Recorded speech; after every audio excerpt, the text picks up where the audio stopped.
নমস্কার দর্শক বন্ধুরা, আজ আমরা এক এমন প্রতিভাবান অভিনেতার জীবনযাত্রা আর সাফল্যের গল্প নিয়ে কথা বলবো, যিনি নিজের প্রতিভা দিয়ে তেলেগু সিনেমা জগতের এক উজ্জ্বল নক্ষত্র হয়ে উঠেছেন। ইনি আর কেউ নন, আমাদের সবার প্রিয় ন্যাচারাল স্টার নানি। চলুন দেখে নেওয়া যাক তার এই অসাধারণ জার্নি। ন্যাচারাল স্টার নানি শুধু অভিনয়ের দুনিয়াতেই নাম লেখাননি, বরং ক্যামেরার পেছনেও তিনি কাজ করেছেন। অভিনয়ে আসার আগে তিনি অ্যাসিস্ট্যান্ট ডিরেক্টর হিসেবেও কাজ করেছিলেন কিছু চলচ্চিত্রে, যা তাকে সিনেমার খুঁটিনাটি বুঝতে অনেক সাহায্য করেছিল। এই অভিজ্ঞতা তার অভিনয়েও একটা আলাদা মাত্রা যোগ করেছে।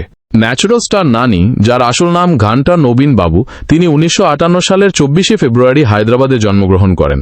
তার বাবার নাম রামবাবু ঘান্টা এবং মায়ের নাম বিজয়লক্ষ্মী ঘান্টা। সাধারণ মধ্যবিত্ত পরিবার থেকে উঠে এসে তিনি নিজের পরিশ্রমে আজ এই জায়গায় পৌঁছেছেন। নানি তার প্রথম সিনেমা পাওয়ার সুযোগটা পেয়েছিলেন মূলত তার অ্যাসিস্ট্যান্ট ডিরেক্টর হিসেবে কাজের মাধ্যমে। ডিরেক্টর মোহনকৃষ্ণ ইন্দিরাগান্তি একটা নতুন মুখের সন্ধানে ছিলেন তার আষ্টাচামা সিনেমার জন্য। নানির পরিচিতি আর তার কাজ দেখে তিনি মুগ্ধ হন এবং নানিকে প্রধান চরিত্রের জন্য বেছে নেন। এইভাবেই তার অভিনয় জীবনের সূচনা হয়। আষ্টাচামা সিনেমাটি ছিল একটি রোম্যান্টিক কমেডি, যা মুক্তি পেয়েছিল 2008 সালে।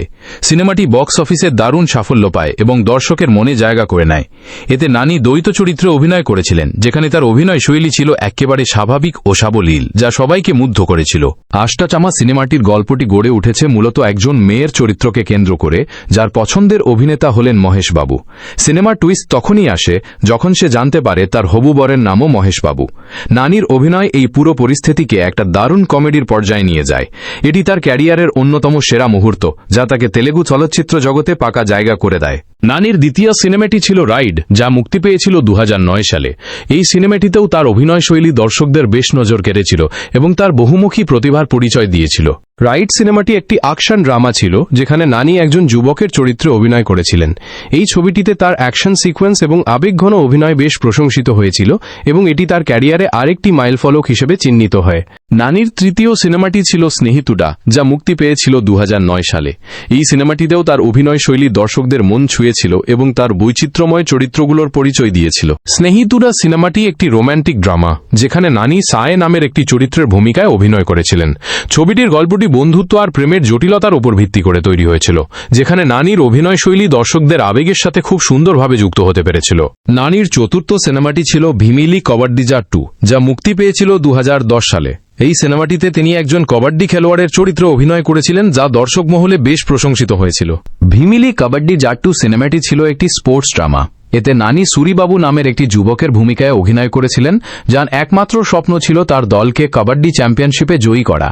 নানির অভিনয়শৈলী এই চরিত্রটিতে আবেগ আর লড়াইয়ের মানসিকতা খুব নিখুঁতভাবে ফুটিয়ে তুলেছিল, যা দর্শক এবং সমালোচক উভয়েরই দৃষ্টি আকর্ষণ করেছিল। নানির পরের সিনেমাটি ছিল আলা মোদালান্দি, যা মুক্তি পেয়েছিল 2011 সালে। এটি একটি সুপারহিট রোম্যান্টিক কমেডি ছবি ছিল, যা তেলুগু সিনেমা ইন্ডাস্ট্রিতে বেশ আলোড়ন তৈরি করেছিল। আলা মোদালান্দি সিনেমাটি ছিল নানির ক্যারিয়ারের একটি বড় মোড়। এটি একটি রোম্যান্টিক কমেডি, যা দর্শক মহলে দারুণ জনপ্রিয়তা পেয়েছিল এবং নানির অভিনয়শৈলীকে বিশেষভাবে প্রশংসিত করেছিল। সিনেমার মজার গল্প আর গানের জন্য এটি এখনও মানুষের মনে জায়গা করে আছে। নানির পরের সিনেমাটি ছিল ভেপ্পাম, যা মুক্তি পেয়েছিল 2011 সালে। এটি একটি অ্যাকশন থ্রিলার ছবি ছিল, যেখানে তার অভিনয়শৈলী দর্শকদের ভিন্ন এক অভিজ্ঞতার মুখোমুখি করেছিল। ভেপ্পাম সিনেমাটি ছিল একটি অ্যাকশন থ্রিলার, যা মুক্তি পেয়েছিল 2011 সালে। এটি পরিচালনা করেছিলেন আঞ্জনা আলী খান। ছবিটির গল্পটি চেন্নাইয়ের বস্তি অঞ্চলের অপরাধ জগতের উপর ভিত্তি করে তৈরি করা হয়েছিল। নানির অভিনয়শৈলী এই ছবিতে দর্শকদের একটি নতুন ধরনের চরিত্রে দেখতে পেয়েছিল। নানির পরের সিনেমাটি ছিল পিল্লা জমিদার, যা মুক্তি পেয়েছিল 2011 সালে। এটি একটি কমেডি ড্রামা ছবি ছিল, যা দর্শক মহলে দারুণ জনপ্রিয়তা পেয়েছিল। পিল্লা জমিদার সিনেমাটি ছিল একটি কমেডি ড্রামা, যেখানে নানি প্রবীণ জয়রাম রাজু বা পিজে নামের এক বিগড়ে যাওয়া বড়লোকের ছেলের চরিত্রে অভিনয় করেছিলেন। দাদার উইলের শর্ত অনুযায়ী তাকে একটি প্রত্যন্ত গ্রামে গিয়ে থাকতে হয়, যেখানে সে জীবনের আসল মানে ও দায়িত্ব বুঝতে শেখে। ছবিটি বক্স অফিসে দারুণ সাফল্য লাভ করেছিল। নানির পরের সিনেমাটি ছিল ইগা, যা মুক্তি পেয়েছিল 2012 সালে। এটি একটি তেলুগু তামিল দ্বিমুখী ছবি ছিল, যা তার ক্যারিয়ারের একটি অত্যন্ত গুরুত্বপূর্ণ মাইলফলক ছিল। ইগা মুভিটি এস রাজামৌলি পরিচালনা করেছিলেন। এটি একটি অত্যন্ত অভিনব ও সফল ছবি ছিল, যা দর্শকদের দারুণ মাতিয়ে তুলেছিল। ইগা সিনেমাটি একটি ফ্যান্টাসি অ্যাকশন ছবি। এতে নানি এক যুবকের ভূমিকায় অভিনয় করেছিলেন, যে অকালে মারা যাওয়ার পর একটি মাছি হিসেবে পুনর্জন্ম নেয় এবং তার খুনি ভিলেনের বিরুদ্ধে প্রতিশোধ নেয়। এই উদ্ভাবনী গল্প এবং অসাধারণ ভিজুয়ালের জন্য ছবিটি বিশ্বজুড়ে দারুণ প্রশংসা পেয়েছিল। ইগা সিনেমার পর নানির পরের সিনেমাটি ছিল ইয়েতো ভেলি পয়েন্নি মানাসু, যা মুক্তি পেয়েছিল 2012 সালে। এটি একটি রোম্যান্টিক ড্রামা ছবি ছিল। এটি পরিচালনা করেছিলেন গৌতম বাসুদেব মেনন। ছবিতে নানি বরুণ নামের এক যুবকের চরিত্রে অভিনয় করেছিলেন, যার সাথে নায়িকা নিথিয়ার প্রেমের গল্প দেখানো হয়েছে জীবনের বিভিন্ন পর্যায়ে। নানির পরের সিনেমাটি ছিল পয়সা, যা মুক্তি পেয়েছিল 2013 সালে। এটি একটি অ্যাকশন ড্রামা ছবি ছিল, যা তার চরিত্রের মধ্যে কিছুটা ভিন্নতা এনেছিল। এটি একটি অ্যাকশন ড্রামা যা পরিচালনা করেছিলেন কৃষ্ণ ভামসী। ছবিতে নানি একজন যুবকের চরিত্রে অভিনয় করেছিলেন, যাকে ঘিরে টাকার লোভ আর অপরাধ জগতের গল্প এগিয়েছে। তবে ছবিটি বক্স অফিসে খুব একটা সাফল্য পায়নি এবং মিশ্র প্রতিক্রিয়া লাভ করেছিল। নানির পরের সিনেমাটি ছিল আহা কল্যাণম, যা মুক্তি পেয়েছিল 2014 সালে। এটি একটি রোমান্টিক কমেডি ছবি ছিল, যা তার ক্যারিয়ারের একটি নতুন দিক তুলে ধরেছিল। আহা কল্যাণম সিনেমাটি মুক্তি পেয়েছিল 2014 সালে। এটি পরিচালনা করেছিলেন গোকুল কৃষ্ণ। এই সিনেমাটিতে নানি এবং বাণী কাপুর প্রধান চরিত্রে অভিনয় করেছিলেন। এটি মূলত হিন্দি ছবি ব্যান্ড বাজা বরাতের তামিল ও তেলেগু রিমেক ছিল, যা বিয়ের পরিকল্পনাকারীদের জীবনযাত্রা এবং তাদের সম্পর্কের টানাপোড়েন ঘিরে এগিয়েছে। নানির পরের সিনেমাটি ছিল ঝান্ডা পাই কাপিরাজু, যা মুক্তি পেয়েছিল 2015 সালে। ঝান্ডা পাই কাপিরাজু সিনেমাটি মুক্তি পেয়েছিল 2015 সালে। এটি পরিচালনা করেছিলেন সমুদ্রকানী। এই সিনেমাটিতে নানি দ্বৈত চরিত্রে অভিনয় করেছিলেন, যা তার অভিনয় শৈলীকে এক অন্য মাত্রায় নিয়ে গিয়েছিল এবং দর্শকের মন ছুঁয়েছিল। ঝান্ডা পাই কাপিরাজু সিনেমাটি বক্স অফিসে সেভাবে সাফল্য পায়নি এবং বাণিজ্যিক দিক থেকে এটি একটি ফ্লপ ছবি ছিল। নানির পরের সিনেমাটি ছিল ইবাদে সুব্রমণ্যম, যা মুক্তি পেয়েছিল 2015 সালে। এটি একটি ড্রামা ছবি ছিল, যা দর্শক এবং সমালোচকদের কাছ থেকে বেশ প্রশংসা পেয়েছিল। ইবাদে সুব্রমণিয়ম সিনেমাটি মুক্তি পেয়েছিল 2015 সালে। এটি পরিচালনা করেছিলেন নাগ অশ্বিন। এই সিনেমাটিতে নানি মূল চরিত্রে অভিনয় করেছিলেন। ছবির গল্পটি একজন উচ্চাকাঙ্ক্ষী যুবকের নিজের অস্তিত্বের সন্ধানের উপর ভিত্তি করে তৈরি হয়েছিল।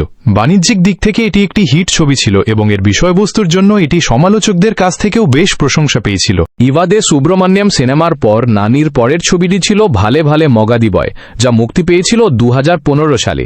এটি একটি রোম্যান্টিক কমেডি ছবি ছিল, যা দর্শক মহলে দারুণ জনপ্রিয়তা পেয়েছিল এবং নানির অভিনয় শৈলীকে বিশেষভাবে প্রশংসিত করেছিল। ভালে ভালে মগাদি বয় সিনেমাটি বক্স অফিসে দারুণ সাফল্য পেয়েছিল এবং এটি একটি সুপারহিট ছবি ছিল, ফ্লপ নয়। বাণিজ্যিকভাবে এটি অত্যন্ত সফল এবং লাভজনক একটি ছবি ছিল। ভালে ভালে মগাদি বয় সিনেমার পর নানির পরের ছবি ছিল কৃষ্ণাগাদি বীর প্রেমাগাথা, যা মুক্তি পেয়েছিল 2016 সালে।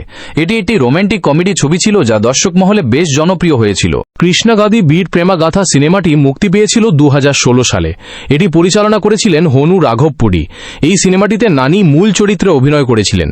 ছবির গল্পটি একটি সাধারণ যুবকের জীবনকে ঘিরে গড়ে উঠেছিল, যার মধ্যে কমেডি এবং অ্যাকশনের দারুণ মিশেল ছিল।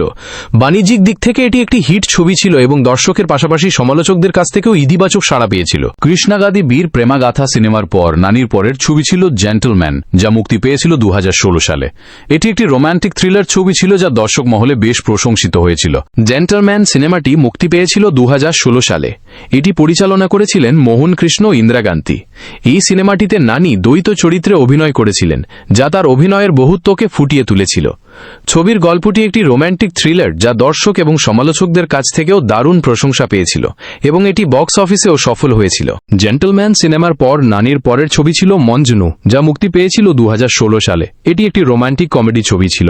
মঞ্জুনু সিনেমাটি মুক্তি পেয়েছিল 2016 সালে। এটি পরিচালনা করেছিলেন বীরেন্দ্র রেড্ডি। এই সিনেমাটিতে নানি মূল চরিত্রে অভিনয় করেছিলেন। ছবির গল্পটি একটি প্রেমের গল্পকে ঘিরে গড়ে উঠেছিল, যার মধ্যে কমেডি এবং আবেগের দারুণ মিশেল ছিল। বাণিজ্যিক দিক থেকে এটি একটি হিট ছবি ছিল এবং দর্শকের পাশাপাশি সমালোচকদের কাছ থেকেও ইতিবাচক সাড়া পেয়েছিল। মজনু সিনেমার পর নানির পরের ছবি ছিল নেনু লোকাল, যা মুক্তি পেয়েছিল 2017 সালে। এটি একটি অ্যাকশন কমেডি ছবি ছিল। নেনু লোকাল সিনেমাটি মুক্তি পেয়েছিল 2017 সালে। এটি পরিচালনা করেছিলেন ত্রিনাথ রাও নাক্কিনা। এই সিনেমাটিতে নানি এবং কীর্তি সুরেশ প্রধান চরিত্রে অভিনয় করেছিলেন। ছবির গল্পটি একজন উদ্যমী যুবকের জীবনকে ঘিরে গড়ে উঠেছিল, যার মধ্যে রোম্যান্স এবং অ্যাকশনের দারুণ মিশেল ছিল। বাণিজ্যিকভাবে এটি একটি হিট ছবি ছিল এবং দর্শকের পাশাপাশি সমালোচকদের কাছ থেকেও ইতিবাচক সাড়া পেয়েছিল। নেনু লোকাল সিনেমার পর নানির পরের ছবি ছিল নিন্নু করি, যা মুক্তি পেয়েছিল 2017 সালে। এটি একটি রোম্যান্টিক ড্রামা ছবি ছিল, যা দর্শক মহলে বেশ প্রশংসিত হয়েছিল। নিন্নু কোরি সিনেমাটি মুক্তি পেয়েছিল 2017 সালে। এটি পরিচালনা করেছিলেন শিবা নির্ণয়। এই সিনেমাটিতে নানি, নিবেতা থমাস এবং আদি পিনিসেট্টি প্রধান চরিত্রে অভিনয় করেছিলেন। ছবির গল্পটি প্রেমের জটিলতা এবং সম্পর্কের টানাপোড়েন ঘিরে এগিয়েছে। এটি বক্স অফিসে দারুণ সাফল্য পেয়েছিল এবং দর্শকের পাশাপাশি সমালোচকদের কাছ থেকেও ইতিবাচক সাড়া পেয়েছিল।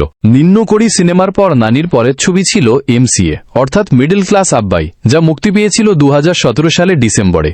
এটি একটি অ্যাকশন কমেডি ছবি ছিল যা বক্স অফিসে দারুণ সাফল্য পেয়েছিল এবং দর্শকের পাশাপাশি সমালোচকদের কাছ থেকেও ইতিবাচক সাড়া পেয়েছিল। মিডল ক্লাস আব্বাইয়ের পর নানির পরের ছবি ছিল কৃষ্ণার্জুনা যুদ্ধম, যা মুক্তি পেয়েছিল 2018 সালে। এতে তিনি দ্বৈত চরিত্রে অভিনয় করেছিলেন। একটি চরিত্রে ছিলেন গ্রামের সাধারণ কৃষ্ণা এবং অন্যটিতে শহরের রক স্টার অর্জুন। ছবিটির মধ্যে দারুণ অ্যাটিটিউড আর স্টাইলের মিশেল ছিল, যা দর্শক এবং সমালোচকদের কাছ থেকেও ইতিবাচক সাড়া পেয়েছিল। কৃষ্ণার্জুনা যুদ্ধম সিনেমার পর নানির পরের ছবি ছিল দেবদাস, যা মুক্তি পেয়েছিল 2018 সালে। এটি একটি মাল্টি স্টাইলার ছবি ছিল যেখানে তিনি এবং নাগার্জুনা প্রধান চরিত্রে অভিনয় করেছিলেন। ছবির গল্পটি ছিল একজন গ্যাংস্টার এবং একজন ডাক্তারের বন্ধুত্বের উপর ভিত্তি করে, যা দর্শক মহলে দারুণ জনপ্রিয়তা পেয়েছিল। দেবদাস সিনেমার পর নানির পরের ছবি ছিল জার্সি, যা মুক্তি পেয়েছিল 2019 সালে। এটি একটি স্পোর্টস ড্রামা ছবি ছিল যা সমালোচক ও দর্শক মহলে দারুণ প্রশংসা পেয়েছিল এবং নানির অভিনয় শৈলীকে বিশেষভাবে প্রশংসিত করেছিল। জার্সি সিনেমাটিতে নানি যেভাবে অর্জুনের চরিত্রটিকে পর্দায় ফুটিয়ে তুলেছেন তা এক কথায় অনবদ্য। একাধারে আবেগ, ব্যর্থতা এবং লড়াইয়ের মানসিকতা সবই যেন খুব নিখুঁতভাবে মিশে গিয়েছিল তার অভিনয়ে। তার ব্যক্তিত্বের অ্যাটিটিউড আর স্ক্রিনে তার উপস্থিতি ছবিটিকে এক অন্য উচ্চতায় নিয়ে গিয়েছিল। এটা শুধুমাত্র একটা সিনেমা নয়, এটা একটা অনুপ্রেরণার গল্প। জার্সি সিনেমার পর নানির পরের ছবি ছিল নানিজ গ্যাং লিডার, যা মুক্তি পেয়েছিল 2019 সালে। এটি একটি কমেডি থ্রিলার ছবি ছিল। নানিজ গ্যাং লিডারে নানি এমন এক চরিত্রকে পর্দায় ফুটিয়ে তুলেছেন যার মধ্যে রয়েছে চরম প্রতিশোধের আগুন। পেন্সিল পার্থসারথীর ওই অ্যাংরি ইয়াংম্যান অ্যাটিটিউড আর তেজি স্টাইল, যেখানে সে একটি দলকে নেতৃত্ব দেয়, সেটা একেবারে দেখার মতো। সব মিলিয়ে ছবিটিতে তার পারফরমেন্স ছিল দারুণ আকর্ষণীয় এবং এক অন্য পর্যায়ের এনার্জি ছড়িয়েছিল। নানিজ গ্যাং লিডারের পর নানির পরের ছবি ছিল ভি, যা মুক্তি পেয়েছিল 2020 সালে। এটি একটি অ্যাকশন থ্রিলার ছবি ছিল এবং এটি ছিল তার 25তম সিনেমা, যেখানে তিনি প্রথমবারের মতো একটি নেতিবাচক চরিত্রে অভিনয় করেছিলেন। ছবির গল্পে তার পারফরমেন্স দর্শকদের এক নতুন ধরনের অভিজ্ঞতার মুখোমুখি করেছিল। ভি সিনেমার পর নানির পরের ছবি ছিল টাক জগদীশ, যা মুক্তি পেয়েছিল 2021 সালে। এটি একটি অ্যাকশন ড্রামা ছবি ছিল যেখানে তার চরিত্রটি পরিবারের মূল্যবোধ ও ন্যায় বিচারের জন্য লড়াই করে। টাক জগদীশ সিনেমাটি মুক্তি পেয়েছিল 2021 সালে। এটি পরিচালনা করেছিলেন শিবা নির্ণয়। এই সিনেমাটিতে নানি মূল চরিত্রে অভিনয় করেছিলেন, যেখানে তার চরিত্রটি একজন আদর্শবাদী যুবকের যে নিজের পরিবার ও অঞ্চলের মানুষের অধিকারের জন্য লড়াই করে। ছবিটির মধ্যে পারিবারিক মূল্যবোধ আর অ্যাকশনের চমৎকার মিশ্রণ ছিল। টাক জগদীশ সিনেমার পর নানির পরের ছবি ছিল শ্যাম সিংহ রায়, যা মুক্তি পেয়েছিল 2021 সালে। এটি একটি পিরিয়ড ড্রামা ছবি ছিল যা সমালোচক ও দর্শক মহলে দারুণ প্রশংসা পেয়েছিল এবং নানির অভিনয় শৈলীকে বিশেষভাবে প্রশংসিত করেছিল। শ্যাম সিংহ রায় সিনেমার পর নানির পরের ছবি ছিল আন্তে সুন্দরানিকি, যা মুক্তি পেয়েছিল 2022 সালে। এটি একটি রোম্যান্টিক কমেডি ছবি ছিল। আন্তে সুন্দরানিকি সিনেমার পর নানির পরের ছবি ছিল দাসারা, যা মুক্তি পেয়েছিল 2023 সালে। এটি একটি অ্যাকশন ড্রামা ছবি ছিল যা সমালোচক ও দর্শক মহলে দারুণ প্রশংসা পেয়েছিল এবং নানির অভিনয় শৈলীকে বিশেষভাবে প্রশংসিত করেছিল। এরপর 2023 সালের ডিসেম্বরে মুক্তি পেয়েছিল হাই নান্না। হাই নান্না সিনেমাটি এটি একটি চমৎকার আবেগঘন ড্রামা যেখানে নানি বিরাজ নামের একজন সিঙ্গেল ফাদারের চরিত্রে অভিনয় করেছিলেন। তার মেয়ের জটিল শারীরিক অসুস্থতা এবং তাদের গভীর সম্পর্কের গল্পই এই ছবির মূল আকর্ষণ। নানি তার সংবেদনশীল অভিনয়ের জন্য ব্যাপক প্রশংসা পেয়েছিলেন। হাই নান্না সিনেমার পর নানির পরের ছবি ছিল সারিপোধা সানিবারাম, যা মুক্তি পেয়েছিল 2024 সালে। এটি একটি অ্যাকশন থ্রিলার ছবি যা দর্শক মহলে বেশ আলোড়ন তৈরি করেছিল এবং নানির অভিনয় শৈলীকে বিশেষভাবে প্রশংসিত করেছিল। এই সিনেমার মূল আকর্ষণই হল সেই শনিবারের মারপিট। সূর্য নিজের পুরো সপ্তাহের জমে থাকা রাগ পুষে রাখে আর ঠিক শনিবারেই নেমে পড়ে অন্যায়ের বিরুদ্ধে প্রতিশোধ নিতে। অ্যাকশনের সেই অ্যাটিটিউড আর স্টাইল, যেখানে সে প্রতিপক্ষকে একদম চূর্ণ বিচূর্ণ করে দেয়, সেটা এক ঝলক দেখলেই গায়ে কাঁটা দিয়ে ওঠে।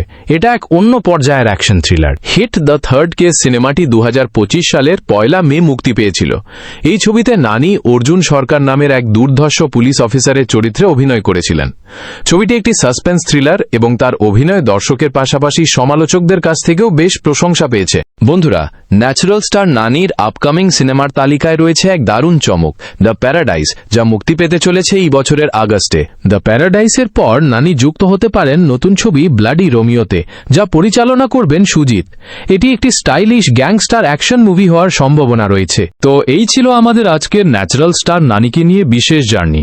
আশা করি আপনাদের ভালো লেগেছে। আমাদের চ্যানেলটিকে সাবস্ক্রাইব করতে আর ভিডিওটিতে লাইক দিতে কিন্তু ভুলবেন না। সবাই খুব ভালো থাকবেন, সুস্থ থাকবেন। আর হ্যাঁ, এরপরে আপনারা কোন অভিনেতার ব্যাপারে জানতে চান তা কিন্তু অবশ্যই কমেন্টে জানাবেন। আজকের মতো টাটা, দেখা হবে পরের ভিডিওতে।